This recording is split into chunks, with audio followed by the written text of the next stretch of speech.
Hey everyone, welcome back to my channel. It's Eddie here at Eddie Makes Art, and today I'm making two masterboards for day number 3 of the Mixed Media March 25 challenge. That's hosted by Carrie the Crafter, Carrie Griffiths, over on YouTube, here on YouTube, and so I am creating two masterboards on white cardstock, and I'm using torn pieces of old book page, and I'm going to be using pieces of gel prints too that I'll cut up and create two different master boards, and then turn those into really cool mixed media tags or cards, and they're gonna be just super decorated, and there's lots of media going on in these, so just hang out with me, and I'll walk you through the whole thing.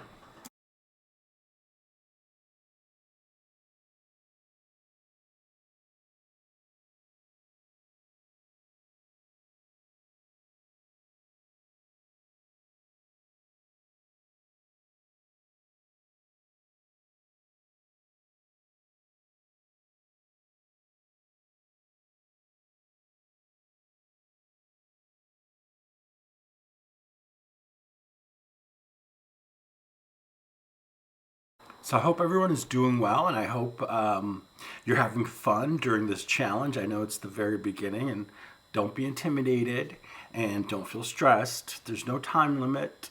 Post when you can, create when you can, and just, I think the main goal is have a good time, have fun, explore your creative side, explore different mediums maybe, mix and match, and just, I think this challenge is a way for for for Carrie to get us to get our art juices flowing, and to be proud of what you create as well.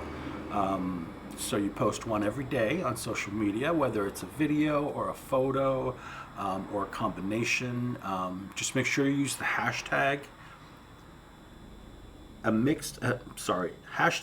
mixed media March 25, and that's wherever you post it, and that way I can find you if I want to see what you're creating.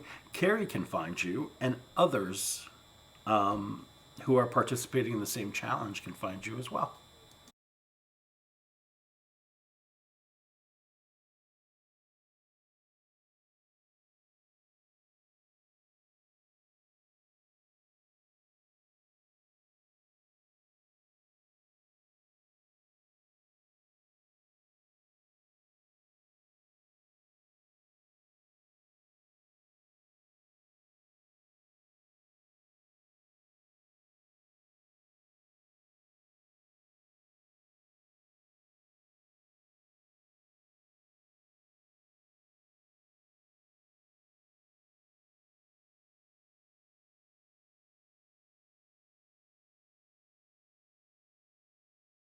So now that I've got all my pieces cut up, I'm going to start by layering some gel medium onto the cardstock, and just applying the pieces of book page and the pieces of gel prints, just alternating. And you can see with the gel print, I try to keep within the same color family to keep it consistent and just even.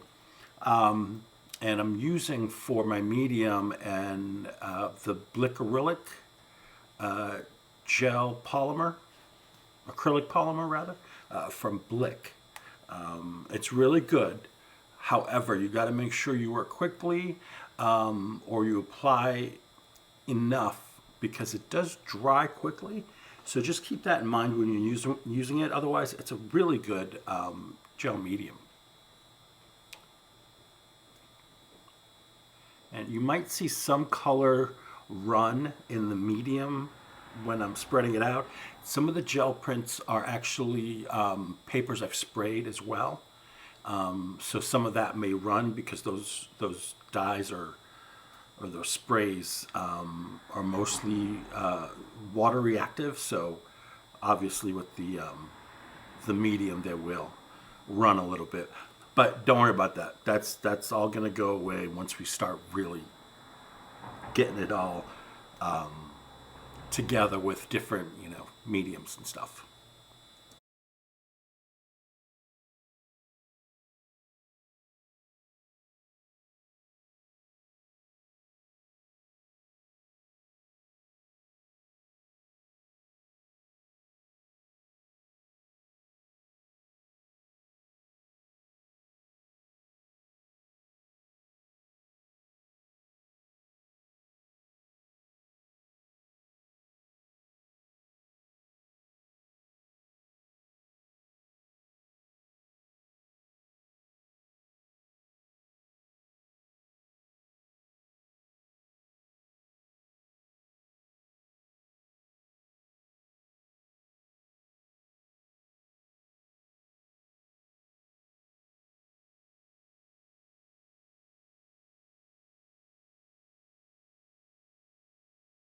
Okay, board number one is done.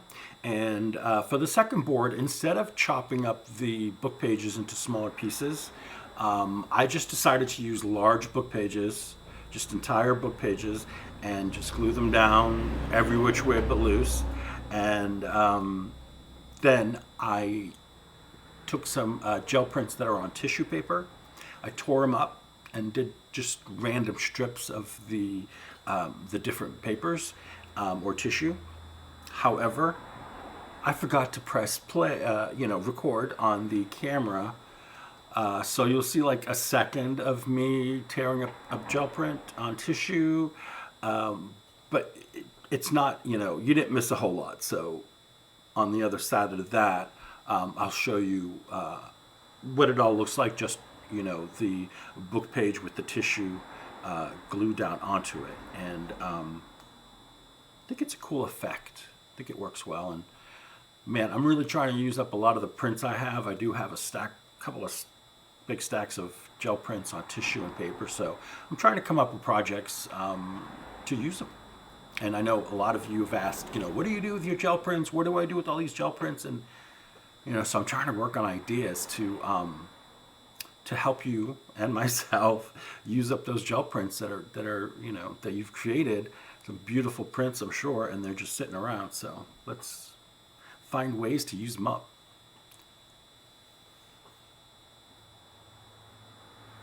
I'm just touching up a few of the corners that maybe didn't get glued down totally with the glitter glue, because it's got that really fine nozzle to get up in there in those little tight spaces. So that is perfect. So this is one of the pieces of tissue that I tore up to use. I also tore one up, I think it's in purple, and there is another one I tore up with metallic paint on it. So there's, a couple of different colors, but everything works together.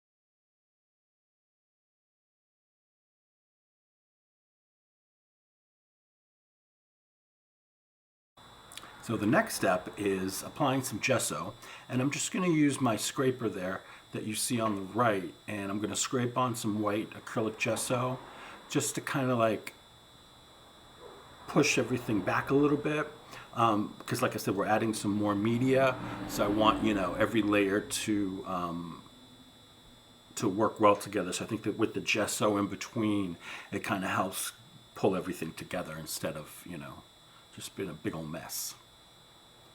And see, it's just a haphazard, just scrape it on and let it dry. It takes about 5 minutes to dry. And especially if you live in a cold climate where you get your heat on and it's dry, this stuff dries quickly.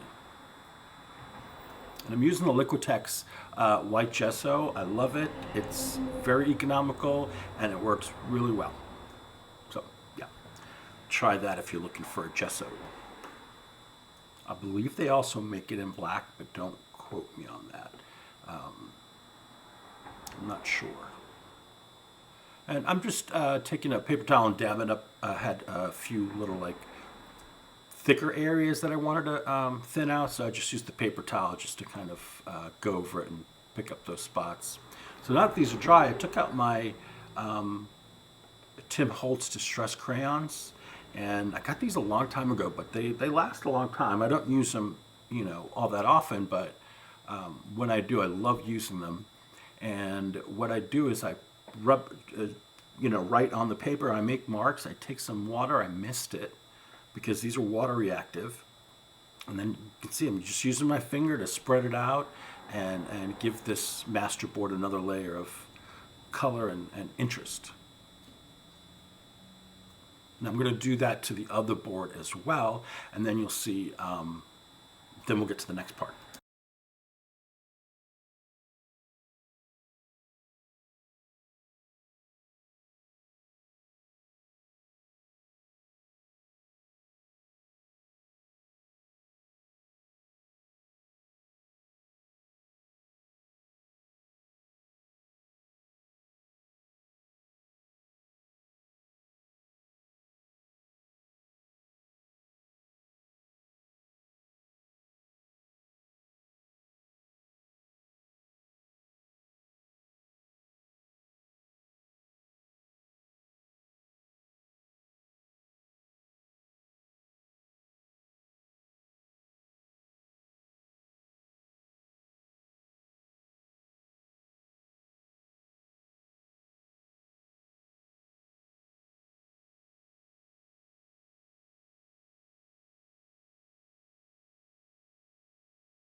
So for the next part, I went ahead and I cut up the master boards into various sizes, and I'm using this awesome stencil from fellow designer Christy Hartman. It's called Wild Meadow Style 2. I believe there's 3 different styles over at the PM Artist Studio website, and I'm going to use some mediums through the stencil to create a really cool floral design on each one. And the first one I'm using is one of my favorites. It's a super thick gel from the Crafter's Workshop, and this stuff is great. It dries clear and it's shiny, so it's going to preserve the background that's there now. So we'll have that showing through, but then I'm going to darken up all around it so to help the flower stand out a little bit better. The thing with this particular medium is you need to let it dry completely before you do anything with it. I just let mine dry overnight just to make sure it's just completely dry and ready to use.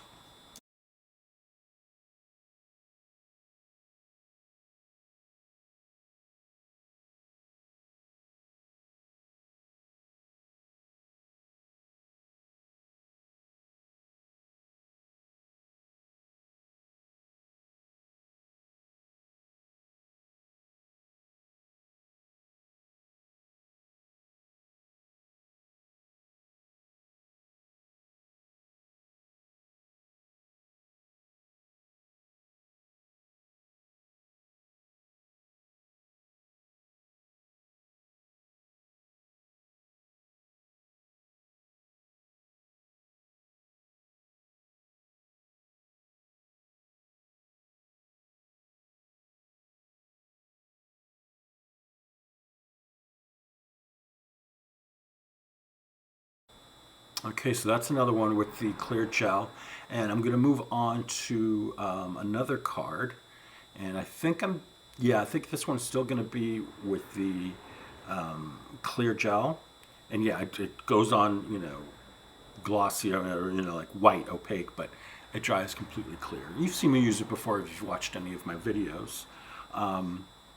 And one thing that's very important when using this with the Yupo stencil is be sure to clean your stencil completely with some warm soapy water after you use this medium, because you don't want to let it dry. The same goes for any texture medium like a texture paste or stencil butters, anything like that.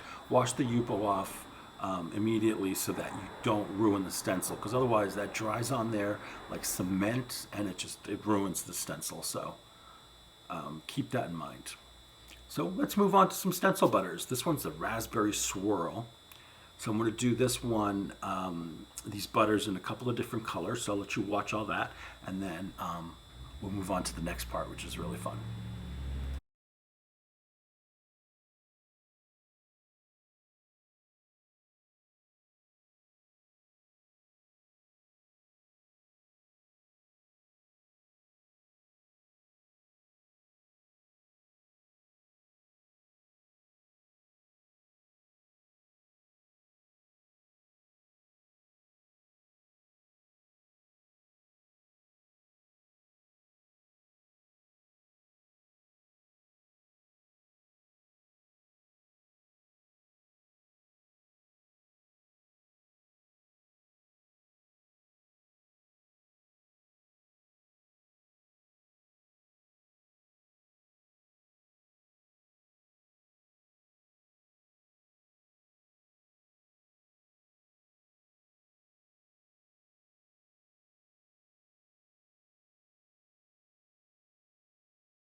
Yeah, because I'm a little too aggressive um, with the spatula.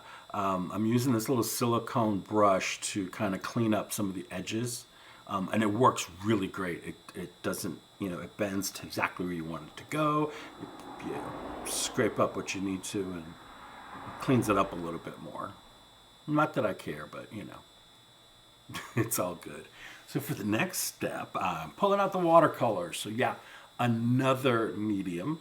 And what I'm doing, I chose 3 cards to do this with, and I've applied a thin coat of clear texture gesso to the card and all around the flowers. So there's no texture gesso on the actual flowers. So I went around, really carefully. I don't think you need to watch that. That's kind of boring.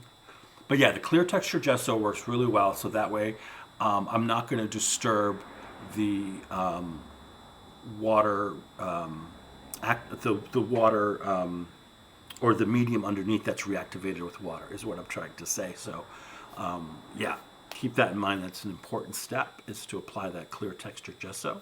And now I'm just taking some watercolor, some darker shades, and going all around the flower, not completely all over the card, but just mainly around the flower and darkening up the edges.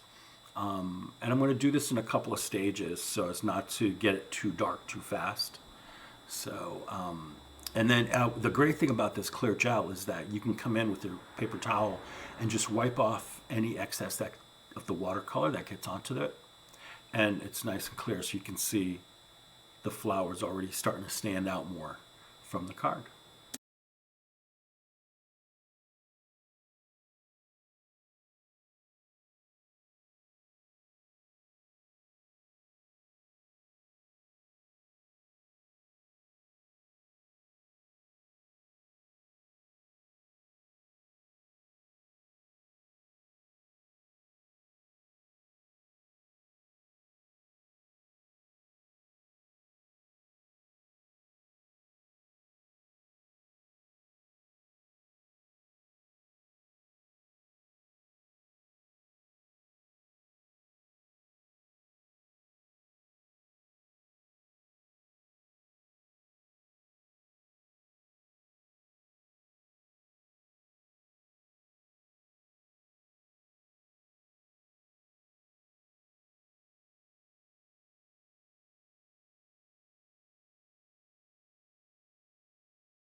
Ooh, this one I like is probably turned out to be my favorite. It's just all the colors worked well, and it's just really like when you see it at the end, it's like really cool, grungy, and I'm just using a combination of some violet, Prussian blue. I think there's a touch of red in there, just to kind of bring out the purple that's in the background as well, because there's some tissue in there that's purple, and I use some of the red crayon on there, so help to kind of pull all that together. And again, I'm doing this in a couple of steps, so it's not to get it too dark too fast. So yeah, just take your time, go in and around the edges, and get those darkened up so that flower really stands out.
So for the last step, I took some just stamps, mainly like numbers and little odd things like this big hand. And I'm using this is an oxide ink. It's antique linen. So I'm getting that on there. It didn't print very well, but I think it adds to the whole mood of the card. And as you can see, once it's dry, that flower really stands out. And it's a nice grungy looking mixed media card. So very excited. Now, I did try to use the Distress Oxide in the ground espresso to stamp, but it really wasn't showing up, and I think that pad's drying out, so I discarded that. Not discarded, but I pushed that one to the side, and I just grabbed some black ink and finished the stamping with the black ink.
All right, so this is the last card.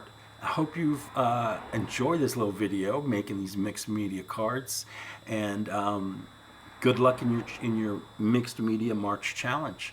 Thanks so much for watching. I will see you guys very soon. Bye.